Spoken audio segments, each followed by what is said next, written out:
¿En verdad adoramos la cruz o la veneramos? Porque únicamente podemos adorar a Dios. Entonces, si en este rito estamos adorando la cruz, porque yo les dije, no, el rito no es la veneración de la cruz, es la adoración de la cruz. Pero la cruz es un objeto, entonces, ¿en verdad lo adoramos? ¿No es eso idolatría?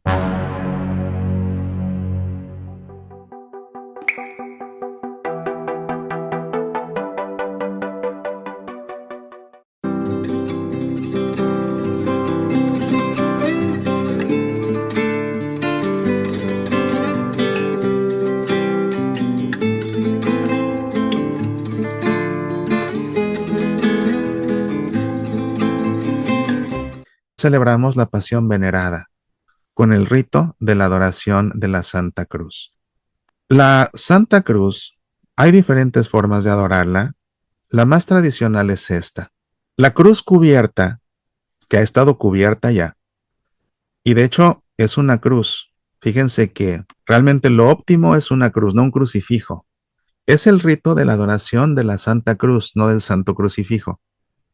Se presenta una cruz, que no un crucifijo cubierto, y la forma más tradicional es presentarla a la entrada de la iglesia. Se descubre una parte y se canta: Mirad el árbol de la cruz, donde estuvo clavado Cristo, el Salvador del mundo. Y todos de rodillas respondemos: venid y adoremos.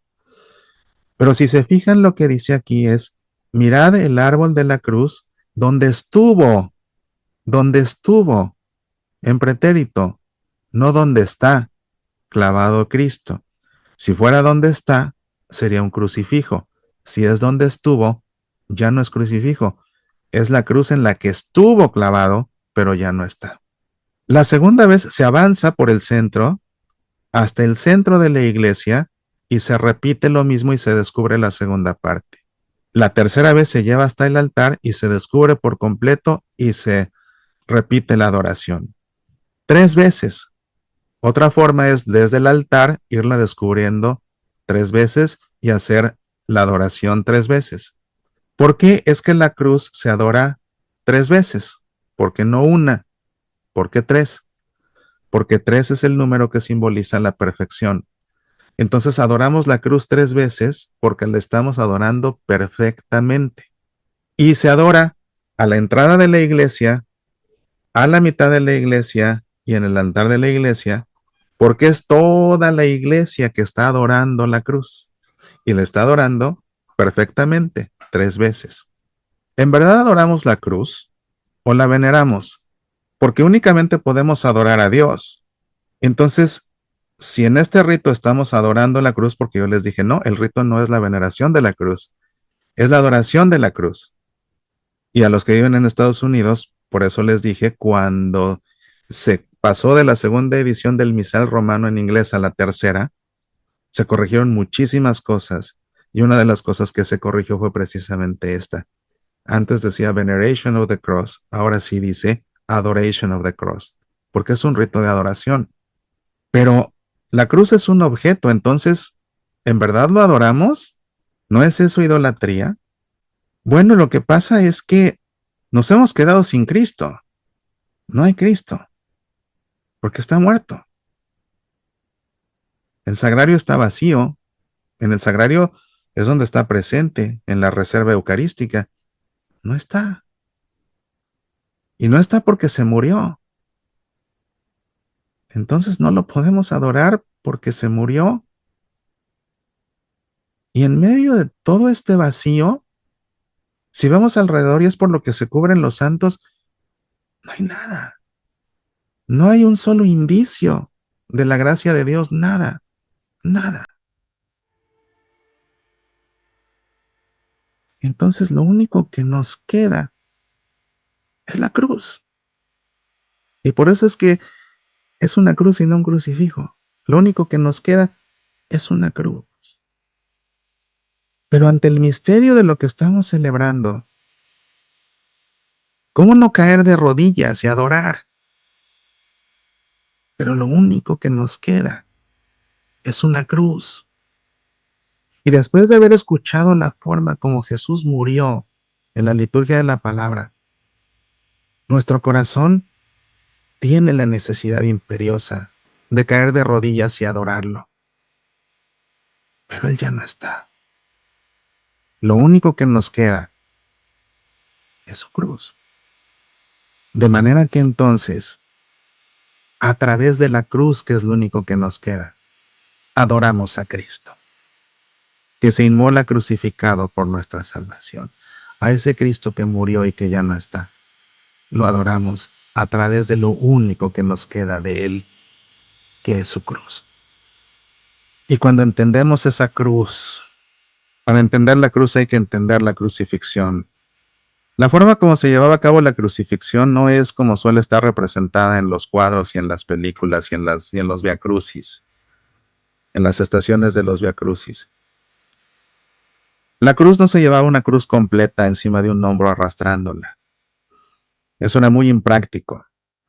Lo que sucedía es que a las afueras de las ciudades, en un terreno, los romanos clavaban diferentes postes. El poste se llamaba stipes, que significa poste. Ahí enterraban los postes, ya estaban enterrados los postes. A los crucificados se les cargaba encima de los dos hombros el travesaño, que se llamaba patibulum. Era algo que pesaba alrededor de 40 a 50 kilos. Después de haber recibido la brutal flagelación, con la espalda en la carne viva, y aparte ya habiendo perdido sangre con la flagelación, y por el estrés perdiendo sudor, Jesús tuvo que cargar la cruz de esta forma. No era una distancia muy larga, habrán sido unos 100 metros o un poquito menos, pero después de haber recibido esa golpiza, esta cruz, ¿cuánto debió pesarle? Una vez que llegaban al terreno, se les clavaban las manos en el travesaño y después ese travesaño se insertaba por encima del poste, porque el travesaño tenía una especie de orificio, tenía un orificio por el cual se atravesaba en el poste, se levantaba y se dejaba caer. Había diferentes tipos de cruces. Se podía crucificar a alguien únicamente en el stipes, en el poste. Cuando eso sucedía, la cruz se llamaba crux simplex, cruz sencilla. En ese caso, lo que se hacía era que se amarraban para que se los comieran vivos los animales, o se amarraban y se les prendía fuego. Alguien que le encantaba usar la crux simples en sus jardines era Nerón, el emperador que persiguió tanto a los cristianos. Ahí amarraba a los cristianos y los incendiaba de noche como antorchas. Ahora, cuando se insertaba el poste por encima del stipes y quedaba al ras del tope del poste, pues quedaba formando una especie de letra T. Se llamaba entonces crux comisa. Cuando el patíbulo penetraba más abajo que el ras de la cabeza, entonces se llamaba crux sumisa o capitata. Se llamaba crux capitata porque tenía una cabeza, que es la cruz que usamos tradicionalmente, crux capitata.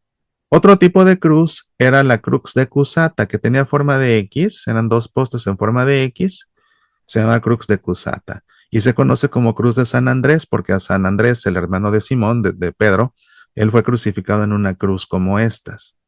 La crucifixión se llevaba a cabo de esta forma. La crucifixión se hacía en la mano, el clavo traspasaba la mano, pero mano en griego no era nada más lo que nosotros llamamos mano. En griego la mano es todo, desde el antebrazo hasta acá. Entonces, para clavar el clavo a través de la mano, no se puede traspasar la palma, sí se puede traspasar la palma, pero si el clavo traspasa la palma, lo único que hay aquí dentro es tejido blando. Entonces, con el peso del crucificado, pues esto se desgarra y se rompe.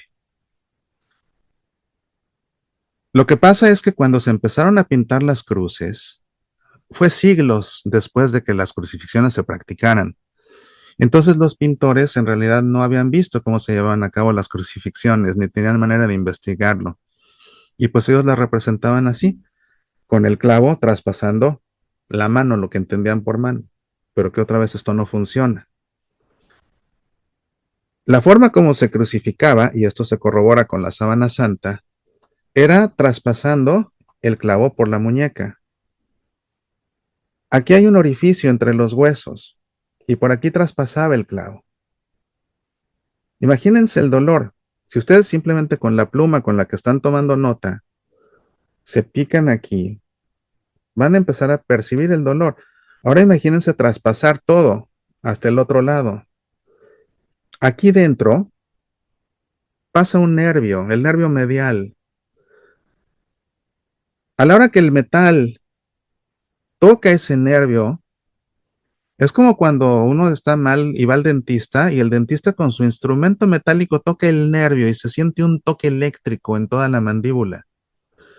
Bueno, pues aquí lo que sucede es que este nervio medial recorre todo el brazo hasta acá.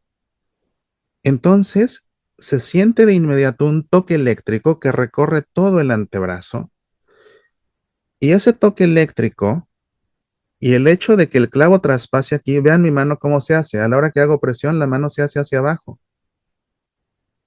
La mano se hace hacia abajo.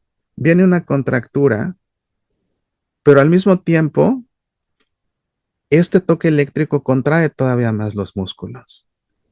Y el problema es que esa contractura está compitiendo con la extensión del peso del cuerpo que cae hacia abajo colgando, extendiendo los músculos con el peso del cuerpo al mismo tiempo que ellos se contraen. Entonces es una sensación de que lo que se contrae se está desgarrando al mismo tiempo, más el toque eléctrico interminable que a partir de ese momento se va a sentir en cada uno de los dos brazos.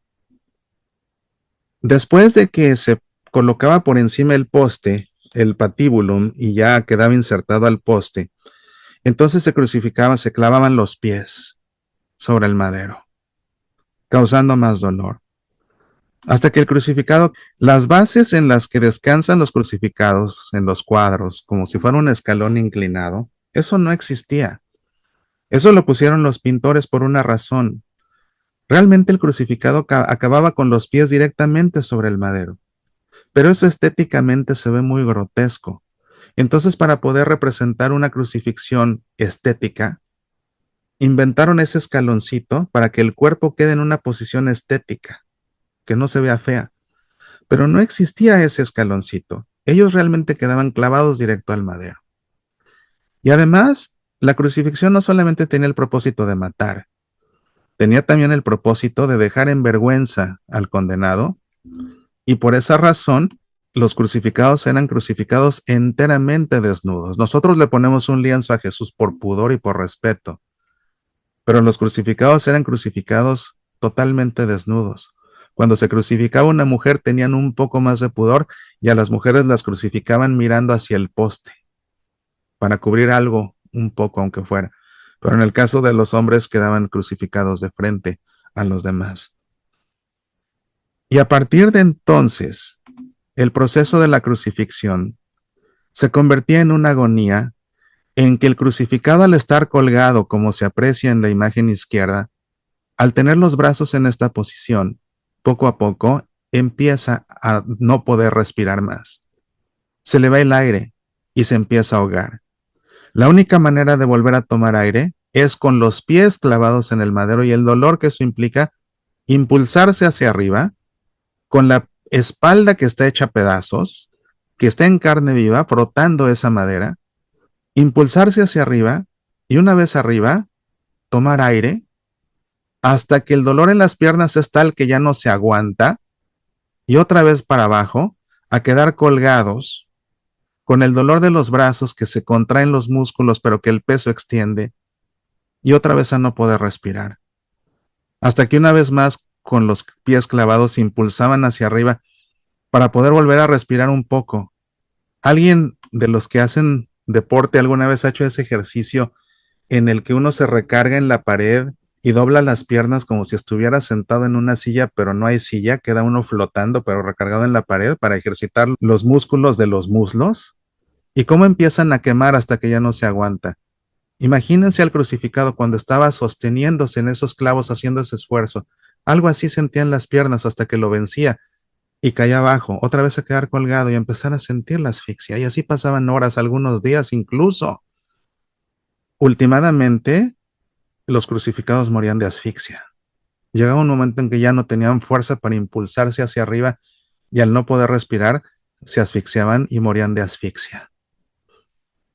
Por eso cuando quisieron acelerar la muerte de ellos, les fracturaron las piernas. Ese proceso se llamaba crurifragium. Crurifragium en latín significa fracturar las piernas. A garrotazos se les fracturaban las espinillas, no los muslos, porque el fémur es el hueso más fuerte y resistente del cuerpo, pero las espinillas no. Entonces se les fracturaban las espinillas a garrotazos para que ya no tuvieran fuerza para impulsarse porque las tenían rotas y entonces lo único que quedaba era quedarse colgando hasta asfixiarse y morir.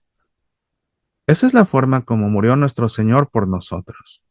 Y otra vez cuando lo veo muriendo de esa forma, no me queda más que adorarlo, sobre todo cuando entiendo que murió por mí y que no me lo merezco.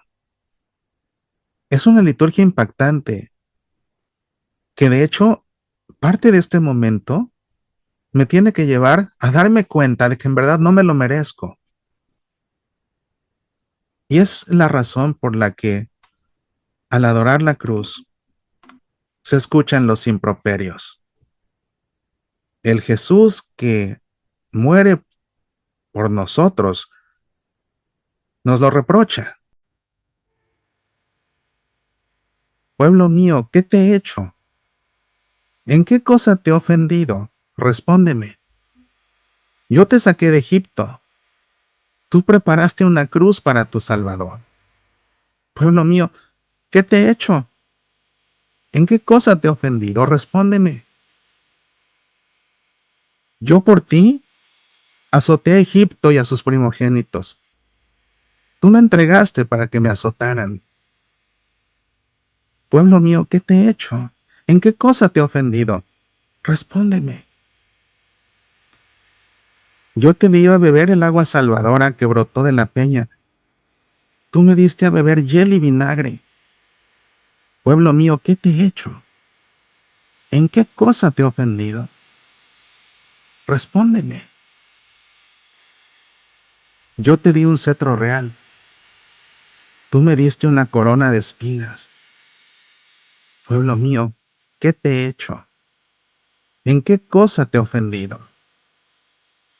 Respóndeme. Estos improperios los escuchamos cuando vamos pasando todos a adorar la cruz. Es un momento en el que, ¿qué decirle al Señor? ¿Con qué ojos mirarlo?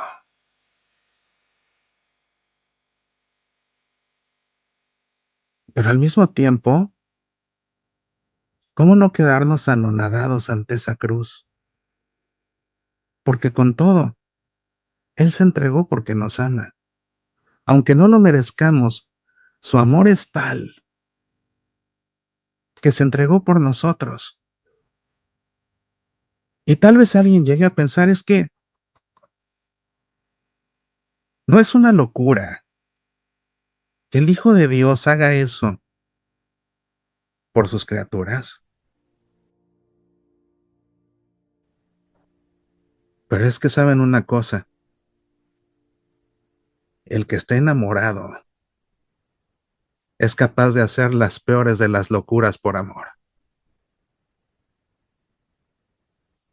Y tal es el amor de Cristo por nosotros, que fue capaz de cometer esa locura. Tanto así nos ama. Y es entonces cuando vemos que esa cruz no es tanto el símbolo del dolor, sino el símbolo del amor extremo y más profundo, que comenzamos a mirar la cruz de otra manera. Y al adorar la cruz, en la liturgia entonces decimos, cruz amable y redentora, dulce árbol espléndido, ningún árbol fue tan rico ni en sus frutos ni en su flor. Dulce leño, dulces clavos, dulce el fruto que nos dio. Este himno de la cruz, fíjense, lo compuso Venancio Fortunato a finales del siglo VI y principios del siglo VII, y desde entonces Desde entonces la Iglesia hace suyas esas palabras para adorar la Santa Cruz. Canta, oh lengua jubilosa, el combate singular en que el Salvador del mundo, inmolado en una cruz, con su sangre redentora a los hombres rescató. Cuando Adán, movido a engaño, comió el fruto del Edén, el Creador compadecido desde entonces decretó que un árbol nos devolviera lo que un árbol nos quitó.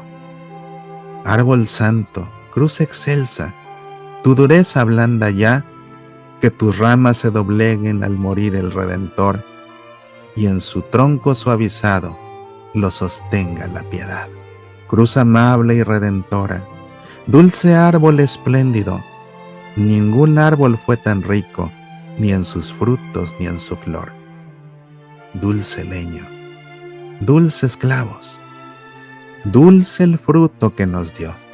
Y precisamente para poder expresar el dulce fruto que nos ha dado este árbol, el árbol de la cruz, es que la manera óptima de presentar la cruz para ser adorada es una cruz cubierta de flores rojas. Y por eso es por lo que nos referimos a una Pascua florida, que está representada aquí en estas flores rojas como la sangre, que precisamente son el dulce fruto que este árbol nos dio para que podamos recuperar la vida eterna que el árbol del que comieron Adán y Eva nos quitó. Esa es la forma óptima de mostrar la cruz que ha de ser adorada en Viernes Santo.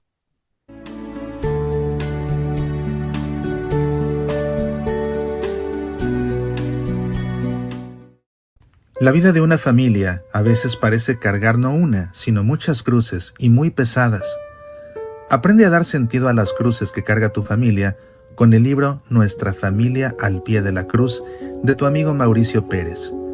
Nuestra familia al pie de la cruz es ideal para el tiempo de Cuaresma y Semana Santa y siempre que sientas que la cruz pesa demasiado. Nuestra familia al pie de la cruz. Disponible en Amazon en edición impresa y digital para Kindle. Medita, aprende, apasionate por nuestra fe.